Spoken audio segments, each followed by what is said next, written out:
आज़ादी मनाने से कबल जरूरी है कि पहले हम आज़ाद हो।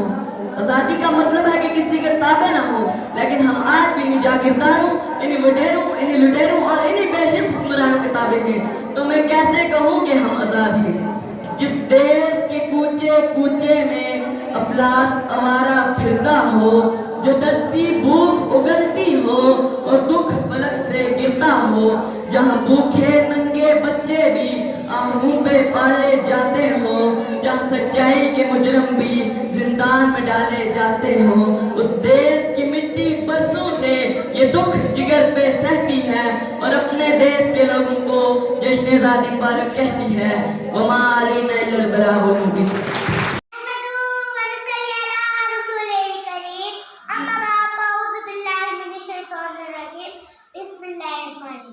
कितनी मोहब्बतों से पहला सबक पढ़ाया, कितनी मोहब्बतों से पहला सबक पढ़ाया।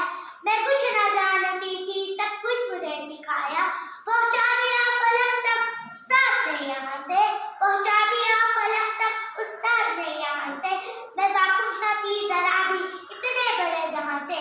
तमाम हाज़िरीन महफिल को अस्सलाम वालेकुम। दोस्तों, सबसे पहले तो मैं अपने साथियों का शुक्रिया अदा करना चाहूंगी, जिन्होंने मेरे अंदर इतना हौसला पैदा किया कि आज मैं यहाँ खड़ी होकर अपने ख्यालात का इजहार करूंगी। दोस्तों, उस्ताद कोई बादशाह तो नहीं होता, लेकिन बादशाह उन्हीं की वजह से होता है। उस्ताद कोई डॉक्टर तो नहीं होता, लेकिन डॉक्टर उन्हीं की वजह से होता है। उस्ताद कोई इंजीनियर तो नहीं होता, लेकिन इंजीनियर उन्हीं की वजह से होता है। उस्ताद पत्थर को ईंट में बदल देने की सलाहियत रखता है, हमें राह दिखाता है जब हम खो जाते हैं, हमें सहारा देता है जब हम कमजोर पड़ जाते हैं। उस्ताद रोशनी का मीनार है। उस्ताद एक मोमबत्ती की तरह होता है, जो दूसरों को रोशनी देने के लिए खुद मेहनत करता है, जो दूसरों को रोशनी देने के लिए सब कुछ अपने आप पर सहता है। गुमनामी के अंधेरे में थी एक पहचान बना दी, गुमनामी के अंधेरे में थी एक पहचान बना दी। दुनिया के गमों से उन्होंने मुझे अनजान बना दिया। उनकी मुझ पे कैसी मेहरबानी है कि मेरे उस्ताद ने मुझे एक अच्छा इंसान बना दिया। हमें चाहिए हम अपने उस्ताद का शुक्रिया अदा करें, हमें राह दिखाने के लिए, हमें हमारी गलतियों पर समझाने के लिए। दोस्तों, मैं अपनी तकरीर का इख्तिताम इस शेर से करना चाहूंगी। हमारी दरसगाह में ये जो उस्ताद होते हैं, हमारी दरसगाह में ये जो उस्ताद होते हैं, हकीकत में यही कौम की बुनियाद होते हैं। रखते हैं शहर इनके अल्लाह को रोशन, रखते हैं शहर इनके अल्लाह को रोशन, हमें मंजिल तक पहुंचा के कितना शान। मुझे अपने जीने का हक चाहिए, ज़मीन जिस पे मेरे कदम टिक सके, और तारों बराबर फलक चाहिए। मुझे अपने जीने का हक चाहिए। न हवा साफ है, न फिजा साफ है, वो चाबी बगाता वो ना साफ है। ज़मीन हो समंदर हो या आसमां, एक जरा सोचिए आपकी क्या साफ है। मुझे अपने जीने का हक चाहिए। मातम से मजलिस हाजिर निगरानी और ज़मीन के पास ये अस्सलाम वालेकुम। आज मैं यहाँ दुहाई दे रही हूँ, इस बात की दुहाई कि ज़मीन महफूज तो हम महफूज। जी हाँ, ये ऐसा नारा है जो हमें याद दिलाता है कि ज़मीन का तहफ़्फ़ुज़ दरअसल हमारा अपना तहफ़्फ़ुज़ है। ये ज़मीन वही ज़मीन है जिसके जड़ों में इंसान की इब्तिदा छुपी है, वही ज़मीन जिसकी गोद में हम जैसे बढ़ते और सांसें लेते हैं। इसने हमें जन्म दिया, पाला, संवारा, और हमने इसकी मोहब्बत को दिया, हमने इसकी छाती चीर दी, हमने इसकी दांत किए, हमने इसकी रियाज़त से भर दिए, और फिर हैरत से पूछते हैं कि ज़मीन बीमार क्यों है, ज़मीन रो क्यों रही है, ज़मीन थक क्यों गई है। खुद अपने हाथों से अपनी तबाही का सांस पैदा करते हैं, खुद अपने हाथों से अपनी तबाही का सांस पैदा करते हैं, और फिर हैरत से पूछते हैं कि ज़मीन बेचारी क्यों है। ए इंसान, तेरा आदमी, तेरे अंदाज़ आने का ज़हर, इस सब लोग के तेरी सांस में डर रहा है। ज़मीन रो रही है, ये रियाज सूख चुके हैं, ये हमारे आलूदा हो रही है, ये पिंडे बिछड़ चुके हैं, और हम आज भी सामी ज़मीन को बचाना तो इतिहाद में, ये हमारी मजबूरी है, ये हमारी जिम्मेदारी है। क्या हो कहा किसने, ज़मीन है तो तुम हो, ज़मीन है तो आसमां है, ज़मीन है तो तुम हो, ज़मीन है तो आसमां है, ज़मीन की है मांगो यही कर दी जाओ। अगर आज हमने दरख्त न बचाए तो कल शायद सिर्फ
पूछते हैं कि जमीन बेचैन क्यों है, इंसान तेरा धुआं तेरे और गाने का शहर सब लौट कर तेरी सांसों में उतर रहा है, जमीन रो रही है, ये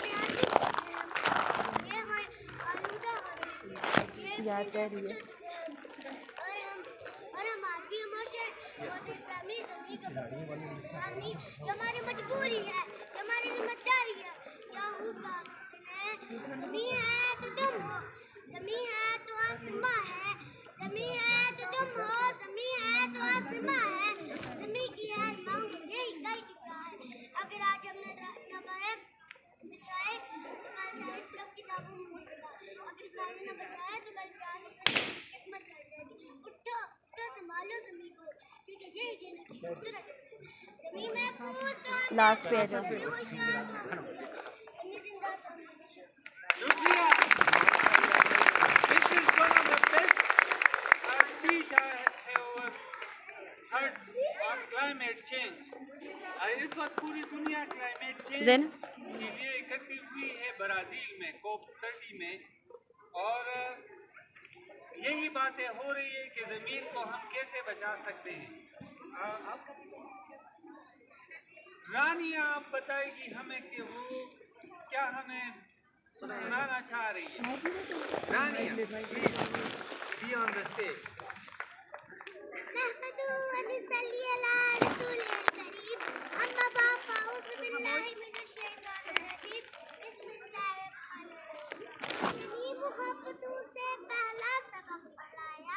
कितनी मुहब्बतों से पहला सबक मैं कुछ न जानती थी, सब कुछ तुझे सिखाया, पहुंचा दिया फलक तक उस्ताद ने यहाँ से, पहुंचा दिया फलक तक उस्ताद ने यहाँ से, मैं वाक़िफ़ न थी जरा भी इतने बड़े जहाँ से, तमाम हाज़रीन महफ़िल को अस्सलाम वालेकुम। दोस्तों सबसे पहले तो मैं अपने साथियों का शुक्रिया अदा करना चाहूँगी जिन्होंने मेरे अंदर इतना हौसला पैदा किया कि आज मैं यहाँ खड़ी होकर अपने हालात का इज़हार करी। दोस्तों साथ कोई भाषा तो नहीं है, साथ कोई डॉक्टर तो नहीं है लेकिन डॉक्टर उन्हीं की वजह से होता है, साथ कोई इंजीनियर तो नहीं है लेकिन इंजीनियर उन्हीं की वजह से होता है, साथ पत्थर को हीरे में बदल देने की सलाहियत रखता है, हमें राह दिखाता है जब हम खो जाते हैं, हमें सहारा देता है जब हम कमजोर पड़ जाते हैं। साथ रोशनी का मीनार है, साथ एक मोमबत्ती की तरह होता है जो दूसरों को रोशनी देने के लिए खुद मेहनत करता है, जो दूसरों को रोशनी देने के लिए सब कुछ अपने आप पर चलता है। गुमनामी के अंधेरे में थी एक पहचान बना दी, गुमनामी के अंधेरे में थी एक पहचान बना दी, दुनिया के गमों से मैंने मुझे पहचान बना दी, उनकी मुझ पे कैसी मेहरबानी कि मेरे उस्ताद ने मुझे एक अच्छा इंसान बना दिया। हमें चाहिए अपने उस्ताद का शुक्रिया अदा करें, मैं राह दिखाने के लिए, मैं हमारी गलती को समझाने के लिए। दोस्तों मैं अपनी तकरीर का अख्ताम इस शेर से करूँगी। हमारी दरसगाह में ये जो उस्ताद होते हैं, हमारी दरसगाह में ये जो उस्ताद होते हैं, हकीकत में ये काम की बुनियाद होते हैं। रखते हैं शहर के राह को रोशन, रखते हैं शहर के राह को रोशन, हमें मंजिल तक पहुँचाने कितना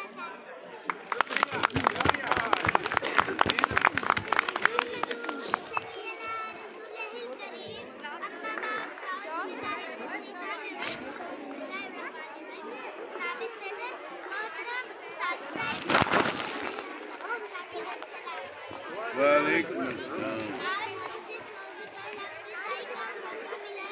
वो है मेरी पहचान पाकिस्तान, ऐसी बात पाकिस्तान में मेरा और आपका, ये पाकिस्तान ये पाकिस्तान ये पाकिस्तान मुसलमान की तस्वीर, ये पाकिस्तान ये पाकिस्तान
सौके यकीन पैदा करे, सौके तमाशा और सौके तमाशा होते रहकर